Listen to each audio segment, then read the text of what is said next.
Subversion is the term, if you look in a dictionary or criminal code to that matter, usually is explained as a part of activity to destroy things like religion, government system, political, economical system of a country. And usually it's linked to espionage and such romantic things as blowing up bridges, sidetracking trains, cloak and dagger activity in Hollywood style. What I'm going to talk about now has absolutely nothing to do with the cliché of espionage or KGB activity of collecting information. So the greatest mistake or misconception, I think, is that whenever we are talking about KGB, for some strange reason, starting from Hollywood movie makers to professors of political science and quote-unquote experts on Soviet affairs, or Kremlinologists as they call themselves, they think that the most desirable thing for Andropov and the whole KGB is to steal blueprints of some supersonic jet, bring it back to Soviet Union and sell it to the Soviet military-industrial complex. This is only partly true. If we take the whole time, money, and manpower that the Soviet Union and KGB in particular spends outside of USSR border, we will discover, of course there are no official statistics unlike with CIA or FBI, that the espionage as such occupies only 10 to 15% of money, time, and manpower. 15% of the activity of KGB. The rest, 85%, is always subversion. And unlike a dictionary of English, Oxford Dictionary, subversion in Soviet terminology means always a destructive, aggressive activity aimed to destroy the country, nation, or geographical area of your enemy. So there's no romantics in there, absolutely. No blowing up bridges, no microfilms in Coca-Cola cans, nothing of that sort. No James Bond nonsense.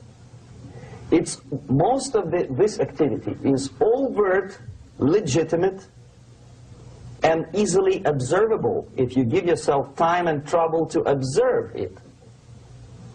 But according to the law and law enforcement systems of the Western civilization, it's not a crime. Exactly because of misconception, manipulation of terms. We think that subverter is a person who is going to blow up our beautiful bridges. No. Subverter is a student who comes for exchange, a diplomat, an actor, an artist, a journalist like myself was 10 years ago. Now, subversion is an activity which is a two-way traffic. You cannot subvert an enemy which doesn't want to be subverted. If you know history of Japan, for example, before 20th century, Japan was a closed society. The moment a foreign boat comes to the shores of Japan, the Imperial Japanese Army politely tells them to get lost. And if American salesman comes to the shore of Japan, let's say 60 or 70 years from now back, and says, oh, I have a very beautiful vacuum cleaner for you, with the good financing, he says, please leave us, we don't need your vacuum cleaner. If they don't leave, they shoot them to preserve their culture, ideology, traditions, values intact. You were not able to subvert Japan. You cannot subvert Soviet Union because the borders are closed. The media is censored by the government. The population is controlled by the KGB and internal police. With all the beautiful glossy pictures of Time magazine and Magazine America, which is published by the American embassy in Moscow, you cannot subvert Soviet citizens because the magazine never reaches Soviet citizens. It's collected from the newsstands and thrown to garbage can. Subversion can be only successful when the initiator, the actor, the agent of subversion has a responsive target. It's a two-way traffic. United States is a receptive target of subversion. There is no response similar to that one from United States to the Soviet Union. It stops halfway somewhere. It never reaches here. The theory of subversion goes all the way back 2,500 years ago.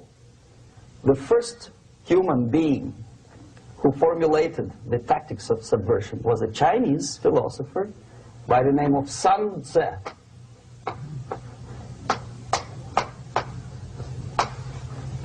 2,500 years BC. He was an advisor for several imperial courts in ancient China. And he said, after long meditation, that to implement state policy in a warlike manner, it's the most counterproductive, barbaric, and inefficient to fight on a battlefield. You know that war is continuation of state policy, right? So if you want successfully to implement your state policy, and you start fighting, this is the most idiotic way to do it. The highest art of warfare is not to fight at all, but to subvert anything of value in the country of your enemy, until such time that the perception of reality of your enemy is screwed up to such an extent that he does not perceive you as an enemy, and that your system, your civilization, and your ambitions look to your enemy as an alternative, if not desirable, then at least feasible. Better red than dead. That's the ultimate purpose, the final stage of subversion, after which you can simply take your enemy without a single shot being fired, if the subversion is successful. This is basically what subversion is. As you see, not a single mentioning of blowing up bridges. Of course, Sun Tzu didn't know about blowing up bridges. Maybe there were not that many bridges at that time. But the basics of subversion is being taught to every student of KGB school in USSR and to officers of military academies. I'm not sure if the same author is included in the list of reading for American officers, to say nothing about ordinary students of political science. I had difficulty to find the translation of Sun Tzu in the library of a university in Toronto and later on here in Los Angeles. But it's a book which is not available. It is forced to every student in USSR. Every student who is taught to be dealing further in his future career with foreigners. What subversion is? Basically, it consists of 4 periods, time-wise. If we start from here and go this way, time, right? This is the beginning point. The first stage of subversion is the process which is called, basically, demoralization. It says for itself what it is.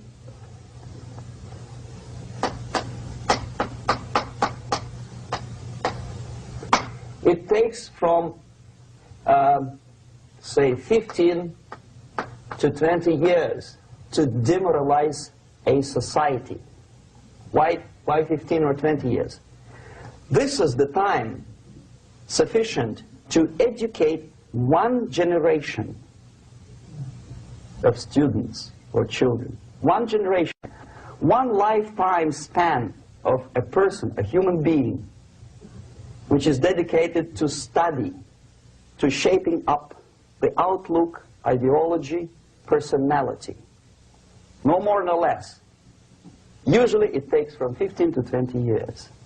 What it includes? It includes influencing, or by various methods, infiltration, propaganda methods, direct contacts, doesn't really matter. I will describe them later. Of various areas where public opinion is formulated or shaped: religion, educational system, social life, administration, law enforcement system, military, of course, and labor and employer relations, economy. Okay? 5 areas. I will not write them down because we will not have enough space. Sometimes when I describe all the methods, students ask me question, are you sure this is the result of the Soviet influence? Not necessarily. You see, the tactic of subversion, about which I'm talking, is similar to the martial art, the Japanese martial art. If some of you are familiar with that tactic, probably you will remember that if an enemy is bigger and heavier than yourself, it would be very painful to resist his direct strike. If a heavier person wants to strike me in the face, it would be very naive and counterproductive to stop his blow. The Chinese and Japanese judo art tells us what to do. First, to avoid the strike, then to grab the fist and continue his movement in the direction where it was before, right? Until the enemy crashes in the wall. You see? So, what happens here? The target country obviously does something wrong. If it's a free democratic society, there are many different movements within the society. There obviously, in every society, there are people who are against this society. They may be simple criminals, ideologically in disagreement with the state policy, conscientious enemies, simply psychotic personalities who are against anything, right? And finally, there are a small group of agents of a foreign nation, bought, subverted, recruited, right? The moment all these movements will be directed in one direction, right? This is the time to catch that movement and to continue it until the movement forces the whole society into collapse, into crisis, right? So that's exactly the martial art tactic. We don't stop an enemy. We let him go. We help him to go in the direction we want them to go. Okay? So, on the stage of demoralization, obviously there are tendencies in each society, in each country, which are going to opposite direction from the basic moral values and principles. To take advantage of these movements, to capitalize on them, is the main purpose of the originator of subversion. So we have religion, we have education, we have social life, we have power structure, we have labor relations, unions, and finally we have law and order.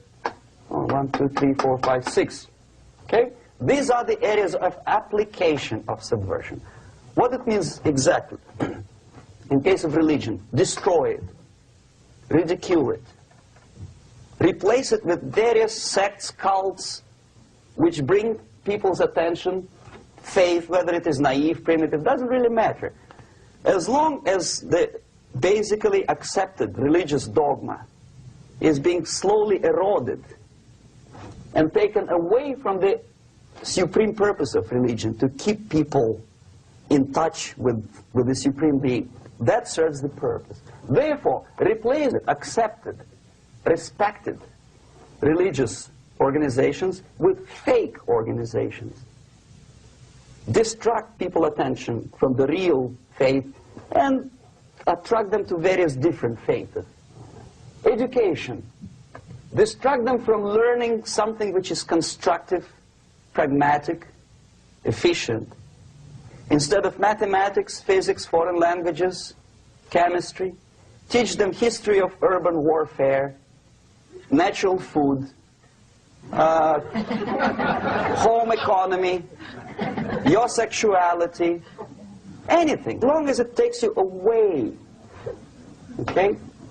Social life.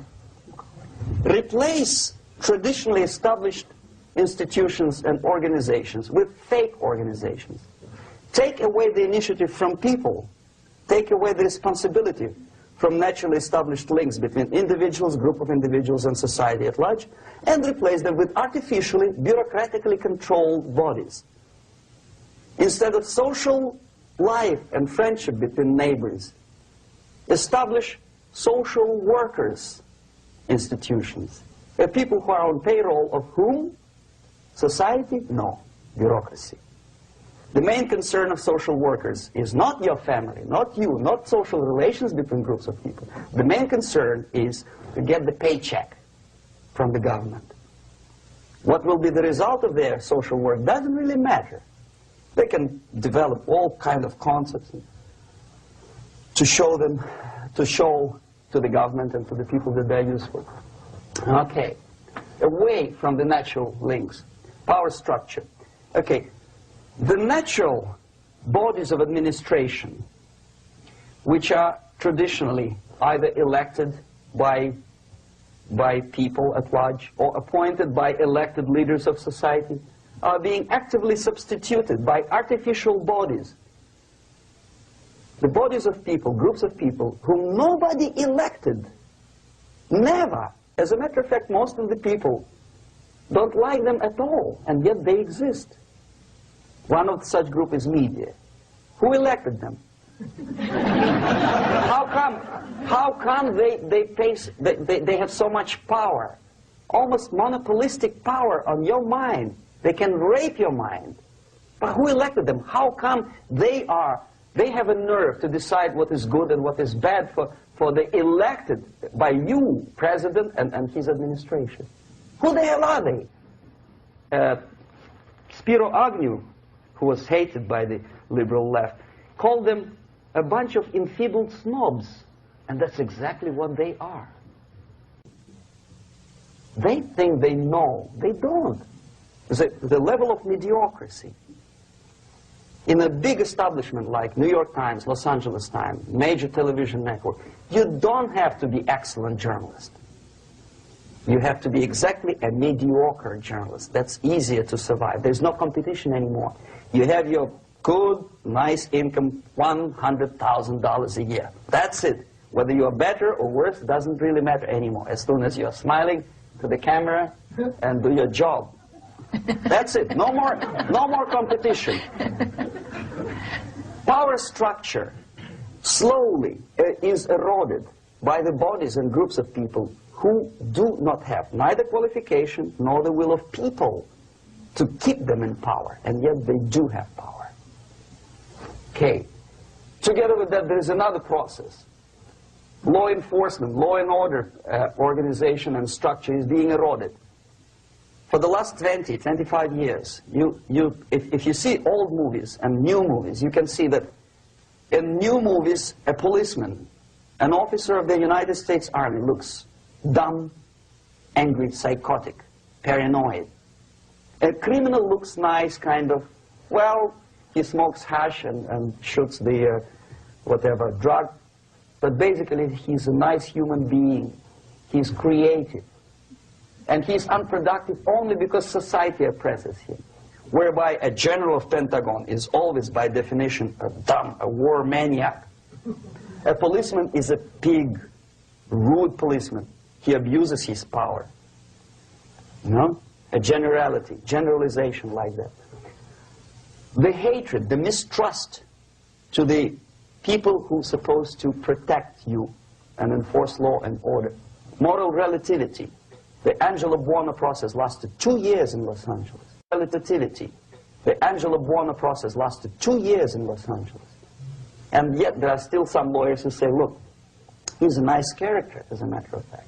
There was some witness who said, also a criminal, who said, well, he's a nice guy. I asked him one day to burn a house of my enemy, and he wouldn't do it. He's a nice fella. Erosion. A slow substitution of basic moral principles, whereby a criminal is not a criminal, actually. He's a defendant. Even if his guilt is proven, there is still a doubt to kill or not to kill, to be or not to be. Thou shalt not kill, yes, but this line may not necessarily be applicable to a murderer. Thou shalt not murder. That should be the presumption, not that thou shalt not kill. Okay, labor relations. At this stage, within 15 to 20 years, we destroy the traditionally established links of bargaining between employer and employee. The classical Marxist-Leninist theory of natural exchange of goods. Person A has 5 sacks of grain and person B has 5 pairs of shoes. And the natural exchange without money is when they bargain between each other. And only with the introduction of the third force, C, an entirely third foreign stranger who says, no, don't give him 5 sacks of grain, give it to me, and you give me your 5 pairs of shoes, and I will distribute it accordingly, so that the economy will go. This is the death of natural exchange, death of natural bargaining. Well, trade unions were established 100 years ago. The objective was to improve working conditions and to protect the rights of workers from those employers who were abusing their right because they had more money. Objectively, at that time, initially, the trade union movement did work.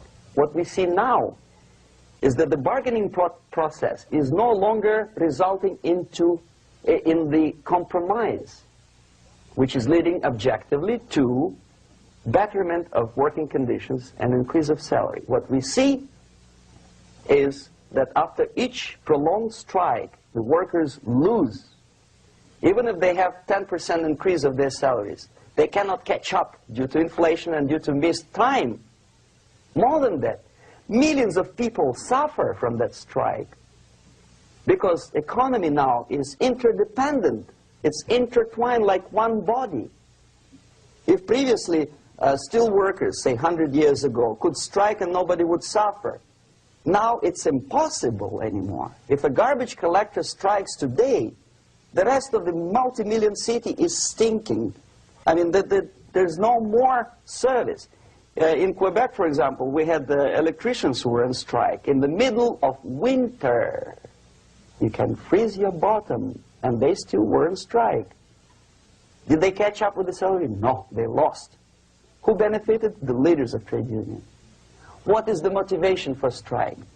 Improving of a workers' condition? No, obviously it's not. Then what is it? Ideology.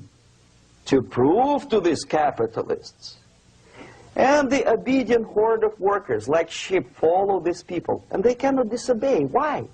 Because if they do, you know what happens to them.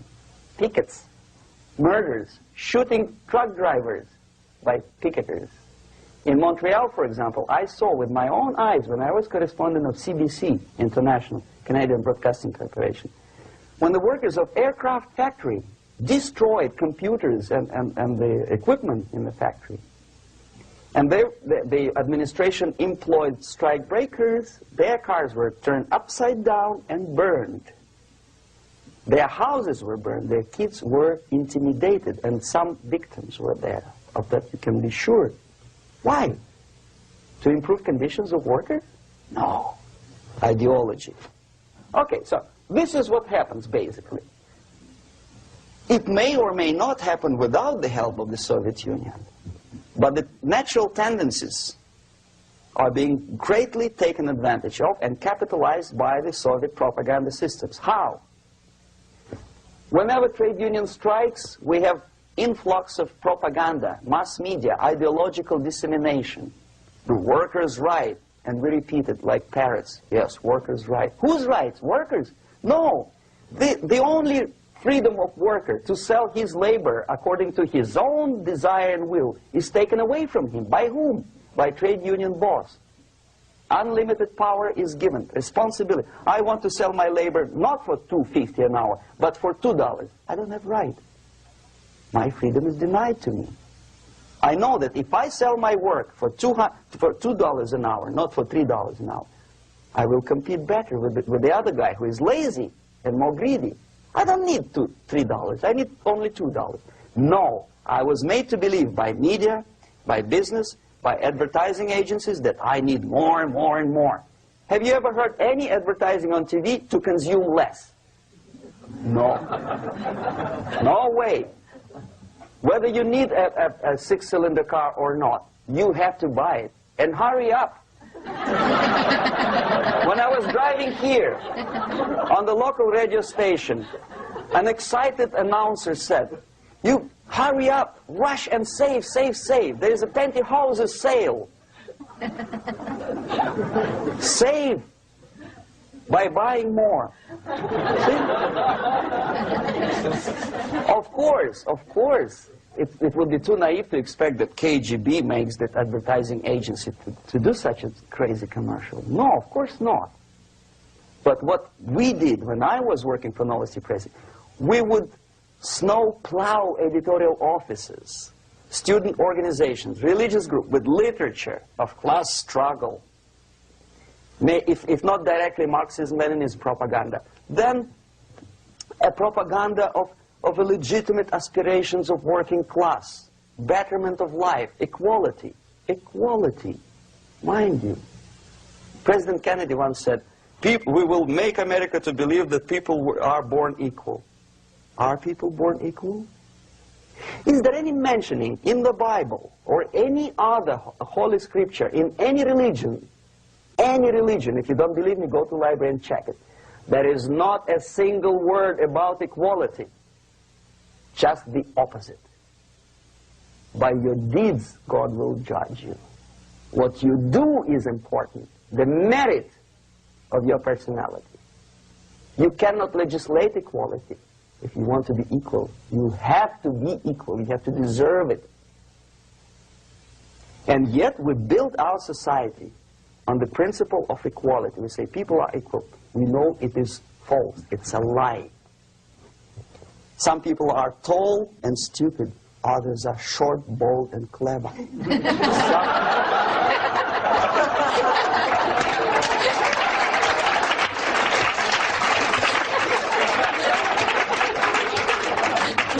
If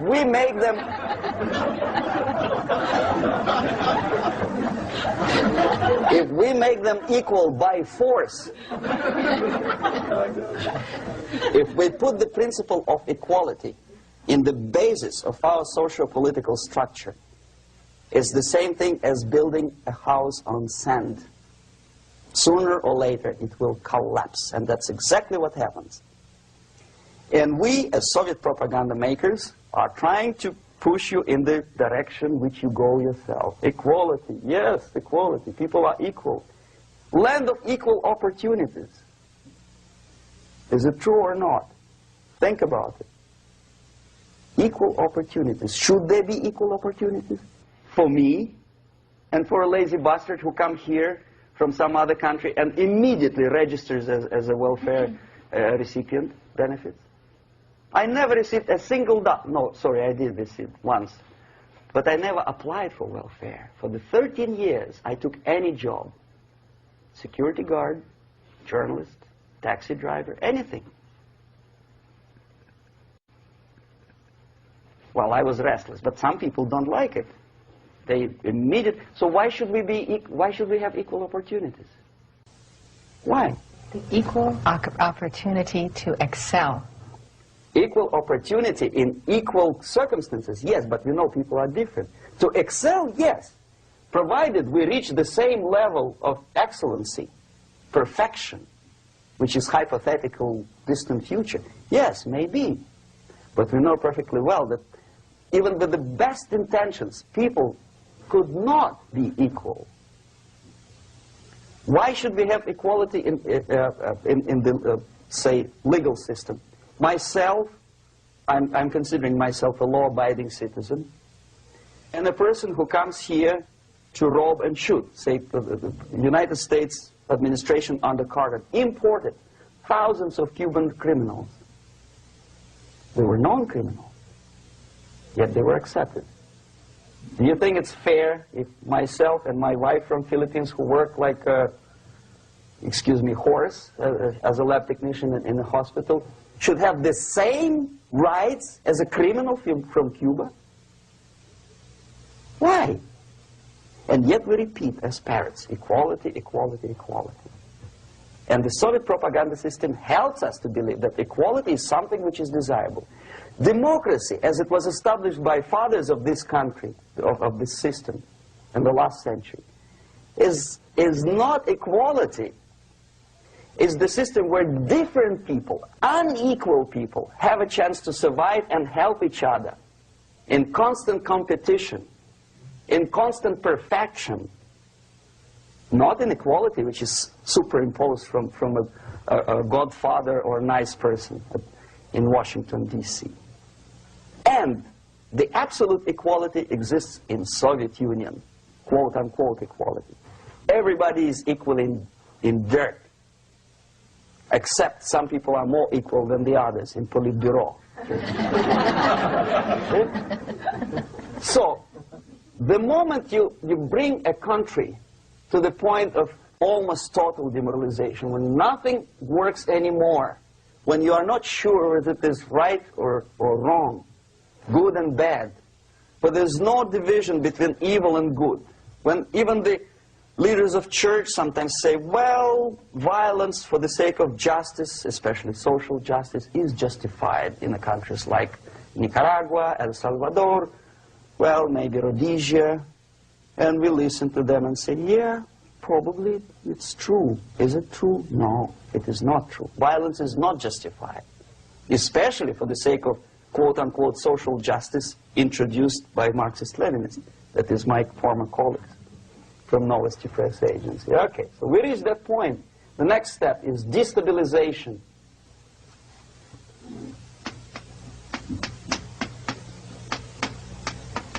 Again, this word says for itself what it is. To destabilize all the relations, all the accepted institutions and organizations in a country of your enemy.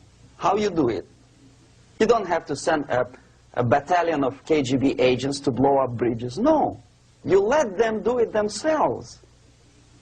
The area of application is, again, it's narrower now. Not like the previous case. The overt legitimate actions of the KGB in this case would be hardly noticeable. There is no crime if a professor who recently went to USSR introduces a course of Marxism-Leninism in a Californian college, for example. Nobody is going to come to his doorstep and say, okay, mister, come, you are under arrest. No, it's not a crime. It's not even considered a moral crime against your country. So the area of application here is narrowing down to economy, again labor relations, right? To law and order, plus military. And economy, law and order. Yes, and again the media, but wider scope, little bit different. I'll explain later.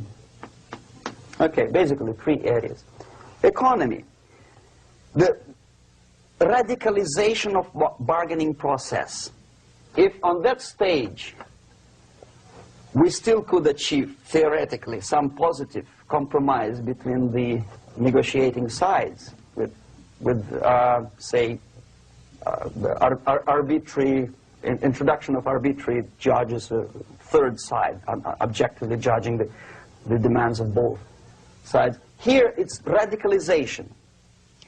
On the stage of destabilization, we cannot come to compromise even within a family. The husband and wife couldn't figure out which is better.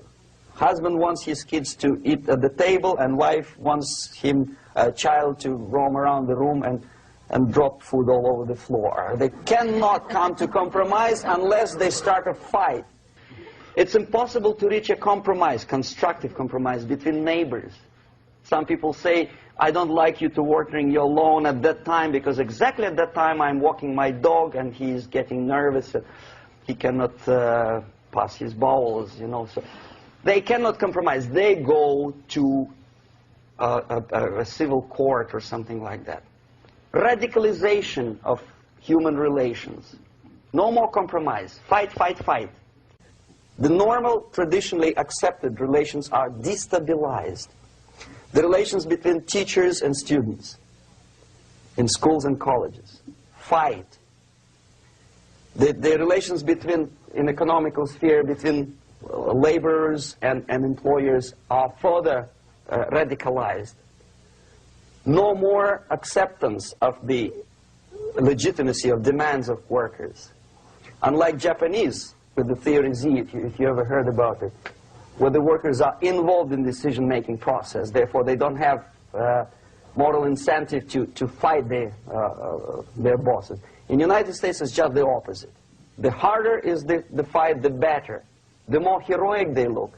When the Greyhound network was on strike recently, the correspondents of local TV networks all over the United States were approaching these strikers, and they say, oh yes, we are doing something nice. They look like heroes, and they were proud. There was some family, the husband was bus driver.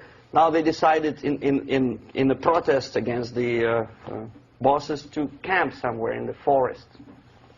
And they were presented to the audience as a heroic, nice people. You see? The violent clashes between passengers, picketers, and the strikers are presented as something normal. 10, 15, 20 years ago, we would be angry, say, why so much hatred? Today we are not. We say, well, it's commonplace. Radicalization, militarization sometimes. As I explained on that stage, I took a step a little bit further. Shooting people. Okay, law and order now also is pushed into the area where previously people settled their differences peacefully and legitimately. Now we are getting with this court cases in the smallest irrelevant cases. We cannot solve our problems anymore. The society at large becomes more and more antagonistic between individuals, between groups of individuals, and the society at large. The media puts himself in the opposition to the society in general, at large. Separate, alienated. Okay? On that stage, you remember I was talking a couple of hours ago about the sleepers. That's when the students from, say, United States, if they are trained in Lumumba University, or developing nations, that's the students I was dealing with, are being sent back from the Soviet Union here. Or if they were already in the United States, in the country, which is the object of subversion, they spring to action. The sleepers go up. They slept for 15 to 20 years. Now they become leaders of groups, preachers, I don't know, public figures. Prominently they actively include themselves in a political process. All of a sudden we see a homosexual. 15 years ago he did his dirty job and nobody cared. Now he makes it a political issue. A political issue. He demands recognition, respect, human rights, and he rallies a large group of people. And there are violent clashes between him and police, his group and ordinary people, no matter what. It's black against white, yellows against green, doesn't matter where the division line goes. As long as this group come into antagonistic clash, sometimes militantly, sometimes with firearms, that is destabilization process. The sleepers, many of whom are simply KGB agents, become leaders of the process of destabilization. Doesn't mean that Comrade Andropov sends Comrade Ivanov to the United States. The person who takes care is already here.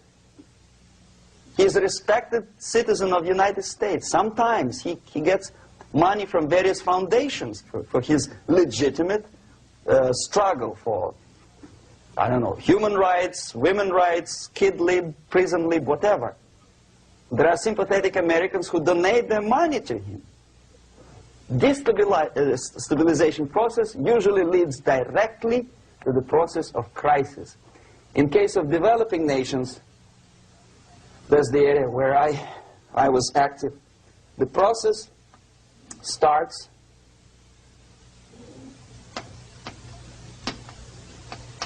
when the legitimate bodies of power, the social structure collapse. It cannot function anymore. So instead, we have artificial body injected into society, such as non-elected committees. You remember I was talking about them here. Social workers who are not elected by people, media who are self-appointed rulers of your opinion, some strange groups which claim that they know how to lead society forward. They don't usually. All they care is how to collect donations and sell their own concocted ideology, mixture of religion and ideology. Here, we have all this artificial body claiming power. If the power is denied to them, they take it by force. In case of Iran, for example, all of a sudden we have revolutionary committees. What kind of revolution? There was no revolution yet, and yet they had the committees. They were taking power of judgment. They had the power of execution, they had the power of legislation, and that they had the power of judicial. All of them combined in one person, who is half-baked intellectual, sometimes graduated from Harvard University or Berkeley. He comes back to his country and he thinks that he knows the answer to all the social, economical problems. Okay? Crisis is when society cannot function any more productively. It collapses, obviously. That's the word for crisis. So therefore, the population at large is looking for a savior. The religious groups are expecting a messiah to come. The workers say, we have family to feed. Let's have a strong government, maybe socialist government, centralized. When somebody put the employers on their place and let us work. We are sick and tired of going to strike and missing overtime and all that stuff. We need some strong man, strong government, a leader, a savior is needed. Population is sick and tired already. And here we are. We have a savior. Either a foreign nation comes in, or the local group of leftists, Marxists, no matter what they call themselves, Sandinista, a reverend or some sort, Bishop Muzureva, like in Zimbabwe, doesn't matter. A savior comes and says, I will lead you. So we have two alternatives here. Civil war, an invasion. Okay? See how it goes? Civil war, we know what it is. Lebanon is the best example. The civil war, which was artificially implanted in Lebanon by injection of force of PLO, Palestinian Liberation Organization. Invasion we have in many other countries like Afghanistan, name any East European country, it was invaded by the Soviet army. But the result is the same. The next stage is normalization. Normalization is a very ironic word, of course. It is borrowed from 1968 situation in Czechoslovakia, when the Soviet propaganda, and after them New York Times, declared the country is normalized. The tanks moved into Prague, so there's no more Prague Spring, there's no more violence. Normalization. At that stage, the self-appointed rulers of the society don't need any revolution anymore. They don't need any radicalism anymore. So this is the reverse from destabilization. Basically, it is stabilizing the country by force. So all the sleepers and activists and social workers and liberals and homosexuals and professors and Marxists and Leninists are being eliminated physically sometimes. They've done their job already. Okay? They are not needed anymore. The new rulers need stability to exploit the nation, to exploit the country, to take advantages of the victory. Okay? So no more revolutionaries, please. And that's exactly what happens in a number of countries. You remember Bangladesh? This is the crisis in which I was instrumental. First they had Mujibur Rahman. In 1971, he was the leader of People's Party, Awami League, with mustache like Stalin. He was in Russia many times. In 5 years, he was shot by his former colleagues, Marxists. He fulfilled his function. In Afghanistan, it happened 3 times. First there was Taraki, then there was Amin, now there's Babrak Karmal. They killed each other successively, one after another. The moment he fulfills his duty, the first one demoralized country, the second destabilized, the third one brought it to crisis. Goodbye, comrades. Babrak Karmal comes from Moscow and put into the seat of power. Same thing happened in Grenada recently. Maurice Bishop, Marxist, was killed by Austin, what's his name, General something, who was also a Marxist. Right? So no more revolutions, please. Normalization now. From now on, no more strikes, no more homosexuals, no more women lib, no more kid lib, no more lib, period. Good, solid, democratic, proletarian freedom. That's it. Now, to reverse this process takes enormous effort. When today, United States had to invade Grenada to reverse the process of subversion. Some people say, boy, this is not good, it's not kosher to invade the beautiful country, island of Grenada. Well, why didn't you stop the process here, when Grenada was just approached by leftists? Why not to prevent Maurice Bishop to come in power in the first place? Did Grenadians want him? Very questionable. They didn't know who was Maurice Bishop in the first place. He came to power by coup d'etat himself. Okay? No, we let the situation develop further and further and further until the crisis and normalization very soon. And then the United States decided to invade country, discovering that the country was absolutely a military base for the Soviet Union. Of course it's a drastic measure. Of course it's a pity that Marine Corps had to lose, what, 17 lives. Very bad. Why not to stop the process before it comes to crisis? Oh no, intellectuals will not let you. It's interference into domestic affairs. They're very careful not to let American administration to interfere in domestic affairs of Latin American countries. They don't mind Soviet Union interfere in these affairs. Okay. So to reverse this process, from here, it takes only and always military force. No other force on earth can reverse this process at this point. At this point, it does not take military invasion of the United States Army. It takes strong action, like in Chile, a CIA covert involvement to prevent the savior from outside to come into power and to stabilize country before it erupts into civil war. Country before it erupts into civil war. Okay? Support the right-wing conservative forces. By money, by crooks or love, doesn't matter. Stabilize the country. Don't let the crisis develop into civil war or invasion. Oh no, your liberals will say it's against the law. The Congress will not appropriate money for covert actions of CIA. Why not? Should we wait till the normalization come and Soviet tanks land in Los Angeles airport? Now, at that point, at the point of destabilization, also the process could be reversed. Again, easily than this. No CIA involvement at this point.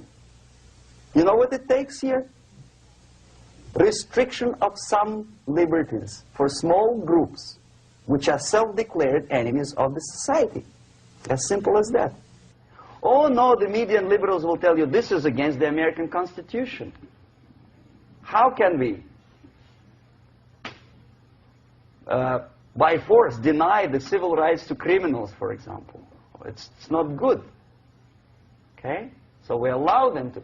Okay, if you allow the criminals to have civil rights, go on and bring the country to the crisis. This is a bloodless way to do. Curb the rights. I mean, not to put them in prison. No, no, I'm not talking about putting all the gays from San Francisco in the concentration camp. Do not allow them to take political force. Do not elect them to the seats of power, whether it is municipality level, state level, or federal level. It has to be beaten in the heads of American voters that a person like that in the seats of power is an enemy. Do not be afraid of this word. It is an enemy. If he is not an enemy here, he will be here. Later on, he will be shot, of course. But at this point, he is an enemy. Okay? You are doing great service by denying him a right to capitalize on his own crazy ideas and become a powerful man, a man who uses the seat of power. Restriction of certain freedoms and permissiveness at that point would prevent sliding into crisis and probably will return the process of destabilization.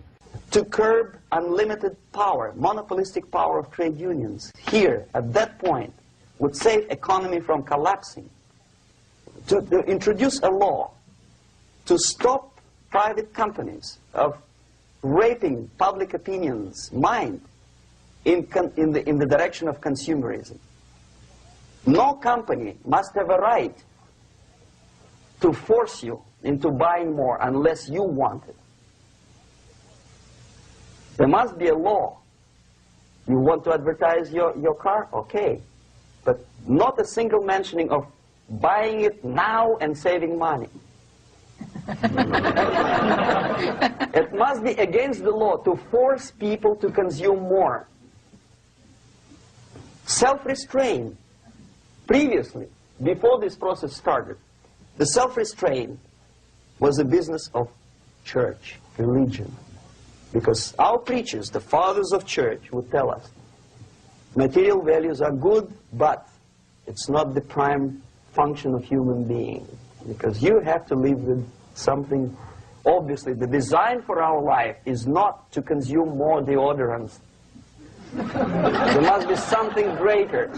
If such a complicated instrument as human body was created, obviously there must be some higher purpose for that.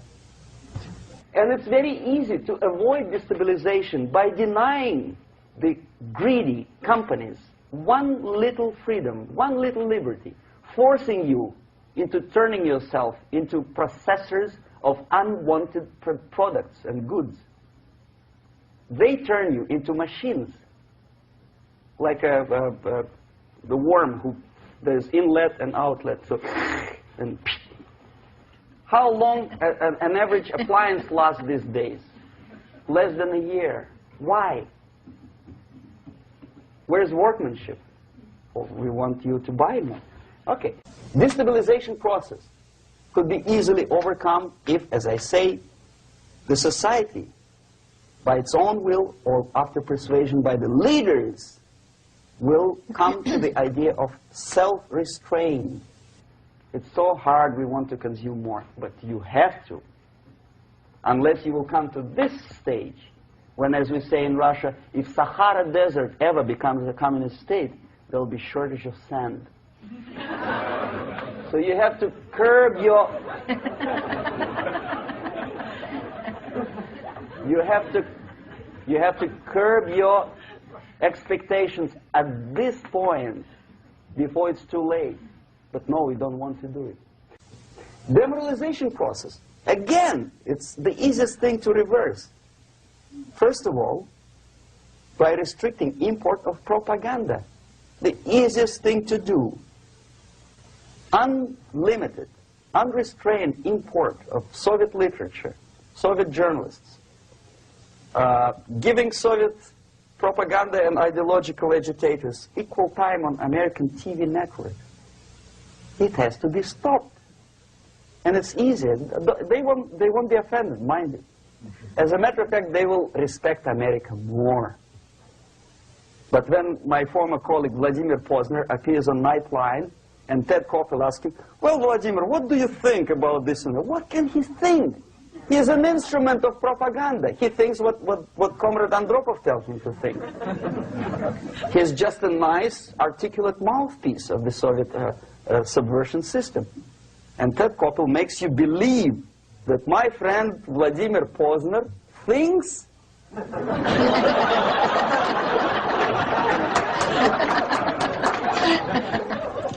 the process of demoralization may not have started at all if at that point the country, which is a recipient of subversion, actively, not violently, but actively, prevents importation of foreign ideology. I don't want America to follow the pattern of ancient Japan. You don't have to shoot every foreigner when it approaches the sacred borders of the United States. But when he offers you a junk in the disguise of very shiny something, you have to tell him, no, we have our own junk.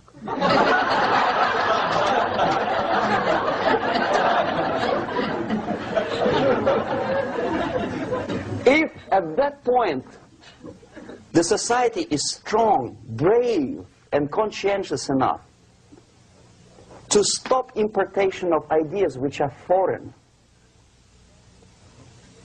then the whole chain of events could be prevented. Recently I've been to Philippines, and I was shocked how in big cities like Manila, children listen to deafening music. A melodious nation with long traditions of good, nice ethnic music, introduced by Spanish long time ago, maybe 2 centuries, 3 centuries ago, I don't remember how. All of a sudden listen to musical garbage, blasting their radios at full blast, at full volume. Why?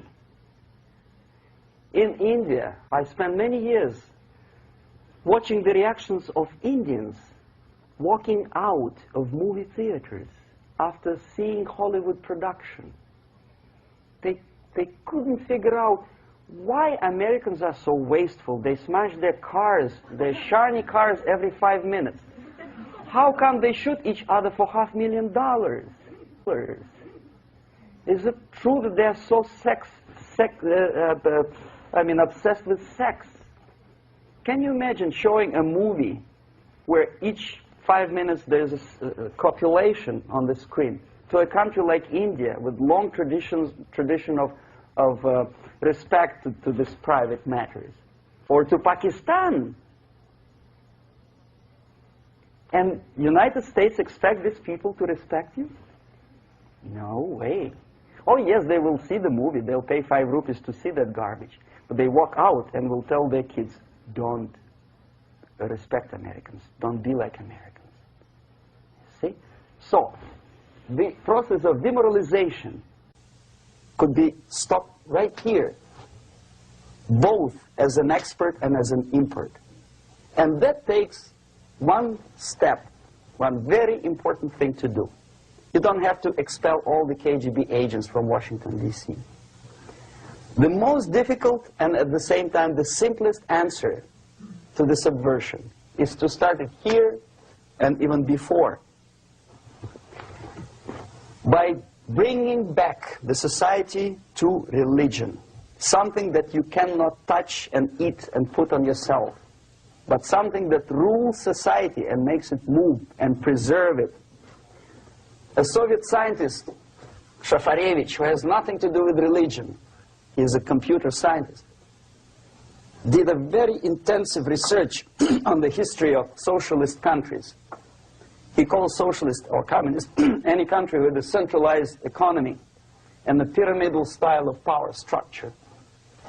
And he discovered, actually he didn't discover it, he just brought to attention of his readers, that civilizations like Mohenjo-Daro in the River Indus area, like Egypt, like Maya, Incas, like Babylonian culture, collapsed and disappeared from the surface of Earth The moment they lost religion, as simple as that, they disintegrated. Nobody remembers about them anymore. Well, distantly. So, the ideas are moving society and keeping mankind as a society of human beings, intelligent, moral agents of God. The facts, the truth, the exact knowledge may not. All the sophisticated technology and computers will not prevent society from disintegrating and eventually dying out. Have you ever met a person who would sacrifice his life, freedom, for the truth like that? This is truth. I never met a person who said, this is truth and I'm ready to shoot me. To defend the truth. Right? But millions sacrifice their life, freedom, comfort, everything for things like God, like Jesus Christ. It's an honor. Some martyrs in the Soviet concentration camp died. And they died in peace, unlike those who shouted, "Long live Stalin," knowing perfectly well that he may not live long. Something which is not material moves society and helps it to survive. And the other way around, the moment we turn into 2 by 2 is 4 and make it a guiding principle of our life, our existence, we die. Even though this is true, and this we cannot prove. We only can feel and have faith in it. So the answer to ideological subversion, strangely enough, is very simple. You don't have to shoot people, you don't have to aim missiles and Pershings and cruise missiles at Andropov's headquarters. You simply have to have faith and prevent subversion. In other words, not to be a victim of subversion. Don't try to be a person who in judo is trying to smash your enemy and being caught by your hand. Don't strike like that. Strike with the power of your spirit and moral superiority. If you don't have that power, it's high time to develop it. And that's the only answer. That's it. Thank you.